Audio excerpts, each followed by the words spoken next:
మిత్రులకు electronic media వారికి నా హృదయపూర్వక నమస్కారం. కొత్తగా ఎన్నికైన ప్యానెల్ 26 మంది చక్కగా మూవీ ఆర్టిస్ట్ని ముందుకు నడిపించాలని, ఈ కమిటీకి మంచి పేరు రావాలని మనస్ఫూర్తిగా కోరుకుంటున్నాను. అంతేకాదు, ఈ కమిటీకి రాజా అన్న వ్యక్తి ఈసీ మెంబర్ కాకపోయినా కూడా అందుబాటులో ఉంటాడని, ఎవరికి ఏ సహాయం కావాల్సిన చేస్తాడని మనస్ఫూర్తిగా తెలియజేసుకుంటున్నాను.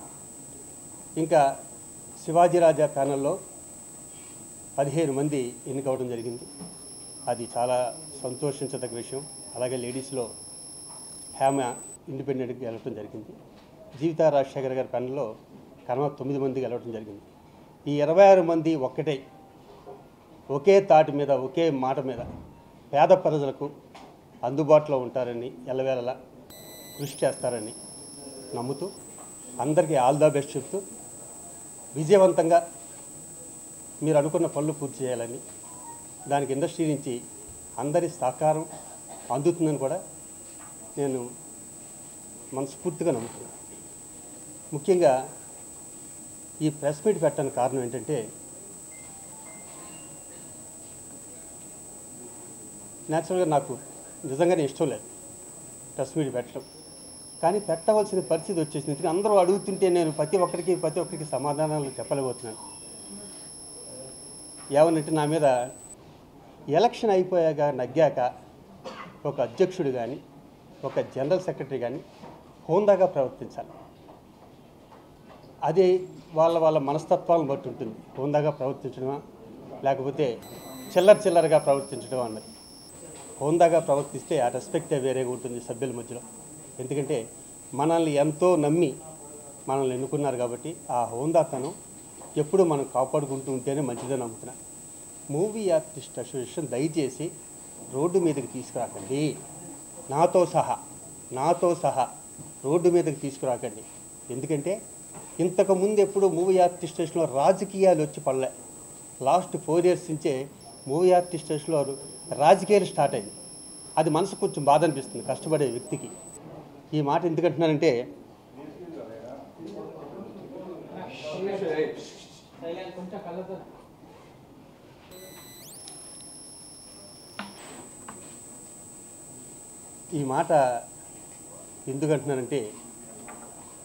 ఇక్కడ ఎవరికీ జీతాలు ఉండవు. 26 మంది మన 800 మందికి సేవ చేయడానికి వస్తారు అందరూ. ఇక్కడ ఎవరు దుర్మార్గులు కూడా ఉండరు. ఏమన్నా చిన్న ఈగోస్ ఉంటాయేమో తప్పితే. నేనన్న వ్యక్తిని నేను గత 22 సంవత్సరాల నుంచి మూవీ ఆర్టిస్ట్ నేను చెయ్యని పదవి అంటూ లేదు. ఈసీ మెంబర్ దగ్గర నుంచి ప్రెసిడెంట్గా చేశాను. ప్రతిదీ గౌరవప్రదంగా చేశాను. ఏ రోజు మూవీ ఆర్టిస్ట్ అసోసియేషన్లో ఎప్పుడు గర్వంగా చెప్పుకుంటా, ఒక టీ తాగలేదు 22 ఏళ్ళ నుంచి. అంత గొప్పగా పనిచేసిన వ్యక్తిని నేను. సడన్గా వస్తారు, ఈ ఫైల్లో అంతా ఉందంటారు. ఆ ఫైల్లో ఏముండదని తెలుసు. మీకు ధైర్యం ఉంటే మీరు తీసుకొచ్చిన ఫైల్ ప్రెస్ ముందు ఎందుకు పెట్టరు? ఎందుకు ఇంకా మోసం చేస్తారు? మీకు ఏదైనా ఫైల్లో ఉంటే ఆ విషయం ప్రెస్ ముందు బయట పెట్టచ్చు కదా. ఇదిగో ఇది చేశారని బయట పెట్టవచ్చు కదా. అది తప్పు అయితే నేను శిక్ష అనుభవిస్తాను. ఆ ఫైల్లో ఏ లేకపోతే మీరు శిక్ష అనుభవించాలి. ఇది కోపంతో అంటలే. ప్రతిసారి ఒక ఫైల్ వస్తుంది, టక్ ఇదిగో చూసారా ఈ ఫైల్ అంటారు. ఓపెన్ చేస్తే నేను మంగళవారం ఫోన్ చేశాను 11 గంటలకి, 1 గంటకి మళ్ళీ నాకు రిప్లై వచ్చింది, 3 గంటలకు మెసేజ్ పెట్టాను, 6 గంటలకు పెట్టాడు, మళ్ళీ మెసేజ్ రిప్లై వచ్చింది. ఈ 4 గంటలు ఇదా మన ప్రజలకు చెప్పుకోవాల్సింది. నువ్వు ఎంతమందికి సేవ చేసావు, పేద ప్రజలకి ఎంతమందిని కాపాడావు, ఎన్నిసార్లు హాస్పిటల్కి వెళ్ళావు, ఎంతమంది చావులకు అటెండ్ అయ్యావు, అవి కదా మనం చెప్పుకోవాలి. కష్టాల్లో ఉన్న వ్యక్తులు కదా మనం ఆదుకోవాలి. అలాంటి ఒక కమిటీ రావాలి బాగాని అని సభ్యులందరూ కోరుకున్నారు. ఈ కమిటీ అంతా అలా నేను ఏదైతే చెప్పానో ఈ కష్టాలు ఉన్న వాళ్ళని ఆదుకుంటుంది అనుకుంటున్నాను. బాబు శివాజీ రాజా, నువ్వు రెస్ట్ తీసుకో అన్నారు. నేను శిరసా వహిస్తూ నేను రెస్ట్ తీసుకుంటాను. మధ్యలో చిన్న కాంట్రవర్సీ వచ్చింది. అదేంటంటే, నేను ఇంకా 10వ పట్టుకు ఎలాడుతున్నాడు నెక్స్ట్ మంత్ వరకు అని. నాకేం అవసరం వచ్చిందండి? ఇదిగో ఇక్కడ ఒక బైలా ఉంటుంది. ఈ బైలా నేను రాయలేదుగా. ఇక్కడ ఉంటుంది చూడండి, ఈ బైలా ఉంటుంది చూడండి. అంటే వాళ్ళకి బైలా చదివే ఓపిక కూడా లేదు. కొన్ని మా జీవితకైతే ఫస్ట్ టైం వచ్చింది. ఆవిడ జనరల్ సెక్రటరీ కింద, ఆవిడకి అనుభవం లేకపోవచ్చు. మరి సెక్రటరీకి మీకు అనుభవం ఉందిగా, బయలులో ఉన్న విషయం చెప్పాలిగా. ఇక్కడ ఉందిగా, ఇదిగో మార్చిలో ఎలక్షన్ చేయండి, ఏప్రిల్ 1st వీక్లో మీరు తీసుకోవడానికి క్లియర్గా ఉంది. ఇది మూవీ ఆర్టిస్ట్ స్టేషన్ బయలా, ఇది నేను రాయలేదు ఈ బయలా. మరి దీన్ని మనం ఫాలో అవ్వాలిగా. అంటే లాయర్ కూడా బయలే చదవకుండా నాకు ఫోన్ చేసి, సార్ ఇలా అనుకుంటున్నారంటే చూడండి సార్ 22వ తారీఖున అనుకుంటున్నారు మీరు కరెక్టే, కానీ మన బయలాలో ఉండదంటే నేను కూడా అదే చేశాను. ప్రెసిడెంట్గా ఉన్నప్పుడు నేను కూడా 25 రోజులు ఆగి ఏప్రిల్ ఫస్ట్ వీక్లో ప్రమాణ స్వీకారం చేసుకున్నాం ద గ్రేట్ తలసాని శ్రీనివాస్ యాదవ్ గారి చేత. ఒకసారి అది చెప్పండి అన్న అంటే అన్ని రోజులు ఆగాల, ఇన్ని రోజులు పదవి అతనే అనిపిస్తుంది. ఎందుకు అనిపిస్తానండి? నాకు ఏం అవసరం? నేను ఇంటికి వెళ్తాను ఆఫీస్కి, నేను ఓడిపోయి ఆఫీస్కి వెళ్ళవలసిన పని ఉంది. నాకు ఎవరన్నా ఫోన్ చేసి సలహా అడిగితే చెప్తాను, ఎవరన్నా కష్టాల్లో ఉంటే వెళ్తా. అది రాంగ్ అండి.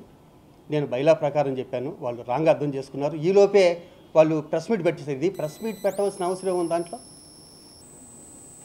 అది జనరల్ బాడీలో మాట్లాడుకోవాలి, ఈసీలో మాట్లాడుకోవాలి. ఇలా అంటున్నారని ఈసీ పెట్టుకోవాలి, మాట్లాడుకోవాలి. ఇది ప్రజలకు తెలియ, అసలు 800 మంది విషయాలు ప్రజలకు తెలియవలసిన విషయం ఏముంది ప్రెస్ మీట్లు పెట్టి? ఇప్పుడు వాళ్ళు ప్రెస్ మీట్ పెట్టడం వల్ల నేను చెప్పుకోవచ్చు. ఎందుకంటే నేను ప్రతి ఇంటికి బొట్టు పెట్టి, అమ్మ నా బయలు ఎలా ఉంది, నా బయలు ఎలా ఉంది, నా బయలు ఎలా ఉంది నేను చెప్పుకోలేనుగా. మీ ద్వారానే నేను చెప్పుకోవాలి, ఏమన్నా చెప్పుకుంటే. అది కొంచెం చాలా చాలా బాధ అనిపించింది. అది పదవులు బట్టి ఇంకొక విషయం, మీలో ఎవరైనా సరే నేను చేసిన పదవులు చేయాలంటే ముసళ్ళు అయిపోతారు. 20 ఏళ్ళు పడతాయి మీకు. నేను ప్రతిదీ ఎక్సెప్ట్ ప్రెసిడెంట్ తప్పితే ప్రతిదీ 2 సార్లు చేసుకుంటా వచ్చా. ఈసారి కూడా నేను ఉండనని చెప్పా. చిరంజీవి గారు లాంటి వ్యక్తి దగ్గర నుంచి నువ్వు అందరినీ కలిపికెళ్ళిపోతావు శివాజీ. ఎవరికైనా కష్టాల్లో ఉంటే నువ్వు ఉంటావు. శ్రీకాంత్, పరుచూరి వెంకటేశ్వరరావు గారు, ఎస్వి కృష్ణారెడ్డి గారు, మీరు చూసారుగా నా బర్త్డేకి వచ్చినప్పుడు అందరూ ఏం మాట్లాడారు. నేను ఆ రోజు వాళ్ళు మాట్లాడిన దానికి నాకు కలంటి నీళ్ళు కూడా వచ్చినాయి ఆ రోజు. దాన్ని కూడా ఎటకారం చేశారు. అది వాళ్ళ విద్యతో వదిలేస్తున్నారు. అరుణాచలం అన్న దైవ సన్నిధులు కూడా కొంచెం ఎటకారంగా మాట్లాడారు. అది కూడా వాళ్ళ విద్యతో వదిలేస్తున్నారు. ఇదా మనం ఆర్టిస్టులు ఉండి మనం జనాలకి చెప్పుకోవాల్సింది. నగ్గాక ఎంత హోందాగా ఉండాలి మన ప్రవర్తన. డెఫినెట్గా వాళ్ళు ఎప్పుడు ఏ అవసరం వచ్చినా సరే నేను వాళ్ళకి అందుబాటులో ఉంటాను. నా కమిటీ అంతా ఇప్పుడు నా కమిటీ నా పేరు మీద నగ్గుండొచ్చేమో, కానీ ఒకటే కమిటీ, దాంట్లో పొరాపచ్చులు ఏమీ లేవు.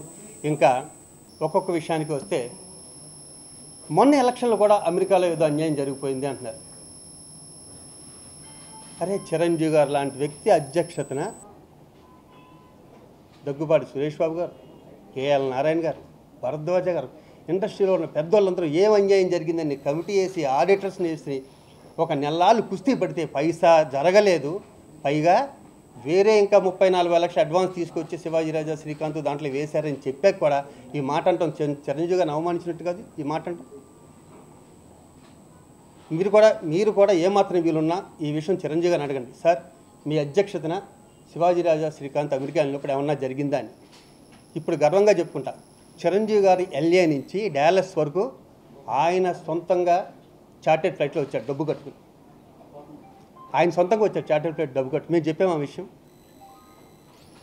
ఈ వీడియో మీకు నచ్చినట్లయితే లైక్ చేయండి, షేర్ చేయండి. ఇలాంటి మరిన్ని సరికొత్త సినిమా వీడియోల కోసం ఛానల్ని సబ్స్క్రైబ్ చేయండి. అలాగే ఇక్కడ ఉండే ఈ గంట సింబల్ని క్లిక్ చేయండి. మేము అప్డేట్ చేసే ప్రతి వీడియో నోటిఫికేషన్స్ మీకు వచ్చేస్తాయి.